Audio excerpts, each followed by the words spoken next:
Hi there, it's Susanna Lilly. I'm a senior product designer in San Francisco, and today I'm going to share with you something that I've never shared before, which is a whiteboard challenge that I failed in a real interview. This is for a cryptocurrency company, and I'll be going over in this video exactly what I did, how I could have improved, and where I ultimately missed the mark on. In the past, I've shared with you examples of success as well as my tutorials that have helped me pass whiteboard challenges, but I figured I'll share something more vulnerable and show you what failure looks like so that hopefully you can learn from my mistakes. Now, if you're curious, let's jump right in.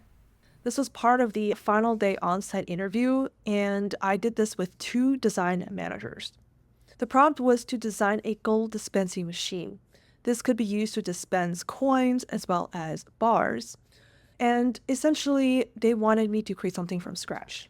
When I asked about resources and limitations, they said that there was no resource limitations and basically wanted me to think blue sky and that they had a full team that was stacked and ready to build this. When I asked about past research and data, they said that they really didn't have any as we are building this from scratch. When I asked about competitors, they said that they had other products that launched outside of US that tested in Dubai and Singapore airports, and they saw that those competitors did well, hence why they wanted to build something like this. Though this whiteboard challenge is not based on a real product, there is a direct analogy to the problem that this company was solving versus what they were trying to get at from this challenge. And I didn't realize this when I was doing the challenge, but hindsight is 2020. And I wish I saw this earlier on because I would have done this challenge completely differently and probably would have passed if I saw it coming. And I reveal what that analogy is at the very end. Anyways, back to the challenge. When I gathered more context of how this machine would work, they clarified that this machine would use cash or debit to exchange for gold, but they would not allow credit cards. So essentially, it was a one-way conversion of cash, debit card, funds directly to gold bars or coins. And that they unfortunately did not have any insights on the customers, meaning I would have to start from scratch on defining what kind of target audience that is and what kind of people would want to use this machine in a public area like an airport, and how would we actually be able to design something like this for them. So what they gave me was actually very little in terms of helpful information. Since there were no user groups defined, I had to define them myself with my own knowledge as well as assumptions. And what I did was I defined 5 groups of users. The first group of users were people who wanted to use gold as a recession-proof asset. For example, in 2007, as well as the fall of the Silicon Valley Bank, we would see gold prices rise up as people would buy more gold to store their money in a safe haven. The second user group are people who are looking to diversify their portfolios, especially people who are from countries with volatile currency. So if you're in a country where the currency is always in inflation or is not stable, then you may want to buy gold so that your money is safe. People who are investing or nearing in retirement may also be attracted to diversifying their portfolio so that they can have a safe, diversified portfolio in case anything happens, such as a market crash. The third user group are people who give gold as gifts, and this may be appropriate for a lot of cultures, especially social events like weddings, so this may be a way for them to gift money to their friends and family. The fourth user group are travelers who may want to buy gold to easily transport, as well as being able to buy in gold-safe countries where the value of gold is equivalent to what they're paying for, and then bring it back to their country. The fifth user group are gold collectors, and these may be luxury buyers who just like to collect gold and collect custom gold items. So those are the 5 user groups that I identified. The interviewers then mentioned that they wanted me to choose a user group and justify why I was choosing that user group to solve for.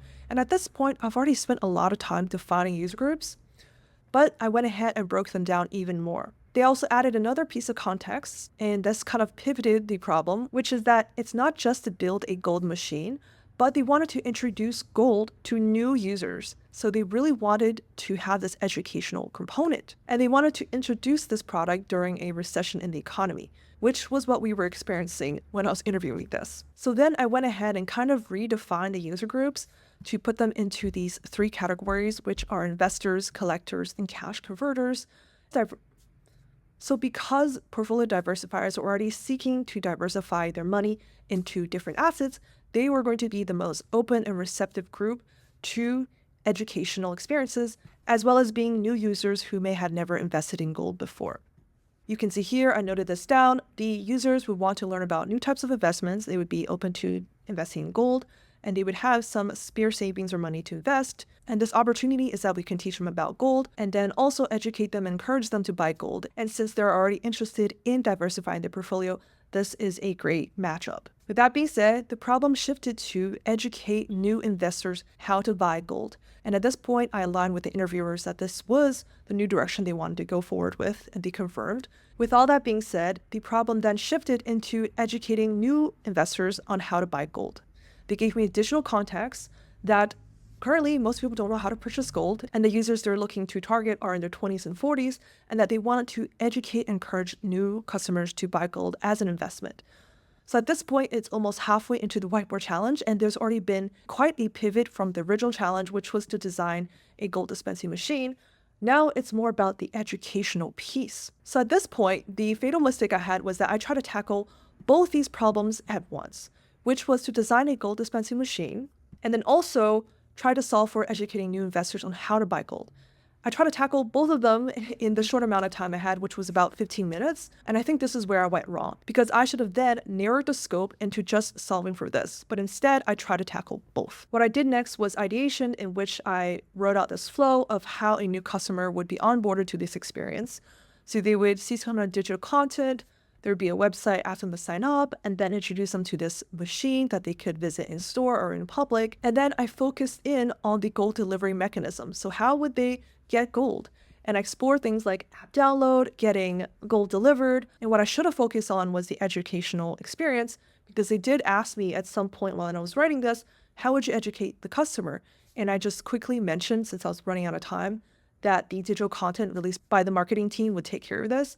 But in hindsight, I realized that that was what they were looking for. And that one sentence should have alerted me that what they cared about was how I would educate the customers, not so much of how the customers actually get gold in their hands.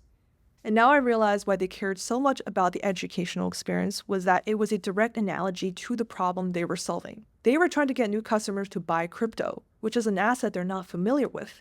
And this challenge was, how can we get new customers to buy gold, an asset that they're not familiar with? And they specifically called out new customers who had not bought gold before. So they wanted to see how I would bridge that gap and what it would be like for me to solve this problem if I were to work at their company, since they sold crypto. Unfortunately, because I didn't put my main focus on solving this educational problem, I think that's where I missed a mark, and ultimately I didn't show them what they were looking for.